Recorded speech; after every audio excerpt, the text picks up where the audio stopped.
MP Balashowry మాట్లాడుతూ Machilipatnam Janasena MP అభ్యర్థిగా తనను ఎన్నికల్లో నిలబెట్టి తనపై నమ్మకం ఉంచి సీటు ఇచ్చి ఈ గెలుపుకు కారణమైన జనసేన అధ్యక్షుడు పవన్ కళ్యాణ్కి హృదయపూర్వక ధన్యవాదాలు తెలిపారు. అదేవిధంగా తనకు ఓటేసి మద్దతుగా నిలిచిన ప్రజలందరికీ కృతజ్ఞతలు తెలిపారు. రానున్న రోజుల్లో మచిలీపట్నం పార్లమెంట్ అభివృద్ధికి కృషి చేస్తానని అన్నారు. నాకు తెలిసి మచిలీపట్నం చరిత్రలో ఇది మంచి మెజార్టీ అని అనుకుంటాను. నాకు తెలిసి ఇంత గొప్ప తీర్పు ఇచ్చినటువంటి ప్రజలకి నా హృదయపూర్వక ధన్యవాదాలు తెలియజేస్తా ఉన్నాను. అదే రకంగా నాకు బీ ఫారం ఇచ్చి ధైర్యం చెప్పి పోయి పోటీ చేయమన్నటువంటి మా పార్టీ అధ్యక్షులు పవన్ కళ్యాణ్ గారికి కూడా నేను హృదయపూర్వకంగా ఆయనకు కూడా నేను ధన్యవాదాలు తెలియజేస్తా ఉన్నాను.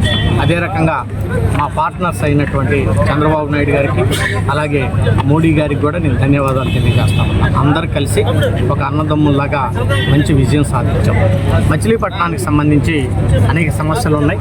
మరి డాక్టర్ భోగరాజు పట్టాభి సీతారామయ్య గారి భవనం నిర్మించడం తినవండి, మెడికల్ కళాశాలని చక్కగా తీర్చిదిద్దేటువంటి విషయంలో ఏంటండి, అడిషనల్ రిక్వైర్మెంట్ విషయంలో తినవండి, పోర్టుని త్వరితగతంగా పూర్తి చేసి దాన్ని మరి ఇండస్ట్రియల్ హబ్గా పక్కన తయారు చేసి అనేక మందికి స్థానికంగా ఉద్యోగాలు ఇచ్చేటువంటి విషయంలో అయితేనివ్వండి. మరి ఈరోజు మెడికల్ కళాశాలకి మనకి 3 రంగుల జెండా ఆర్కిటెక్ట్ అయినటువంటి పింగళ వెంకయ్య గారి పేరును పెడతాను తప్పకుండా. దానికి అది నేను మొదటి నుంచి చెప్తానే ఉన్నాను. ఆ పేరు పెట్టి మచిలీపట్నానికి నేను గౌరవం తీసుకొస్తాను. అది నేను ఇంతకుముందు ట్రై చేశాను చేద్దాం. ఇక్కడ శాసనసభ్యుడు దాన్ని పడినది. సో ఆయన దరిద్రం పోయింది కాబట్టి ఇప్పుడు డెవలప్మెంట్ యాక్టివిటీస్ విషయంలో నాకు అందరు సహకరిస్తారు కాబట్టి నేను అనుకున్నటువంటి డెవలప్మెంట్ యాక్టివిటీస్ అన్నింటిని కూడా నేను తప్పకుండా చేస్తాను.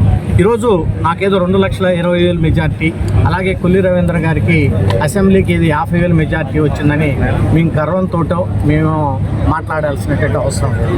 కానీ ఇక్కడ శాసనసభ్యుడు చేసినటువంటి అరాచకాలకి ప్రజలు ఏం చెప్పారంటే దాన్ని మనం గెలుపు ఓటములు అనేది జనరల్గా సహజం. ప్రజలు తరిమి కొట్టారు ఇంత మెజారిటీ. దాన్ని ఎందుకు ఈ రకంగా చేశారనేది వాళ్ళని ఆత్మ పరిశీలన చేసుకోవాలి. ప్రజలకు అనుగుణంగా వాళ్ళ మనసులో ఏదైతే ఉందో అందరినీ కలుపుకొని పోయి అందరినీ మరి నేను తప్పకుండా ఈ నియోజకవర్గాన్ని డెవలప్ చేస్తాను.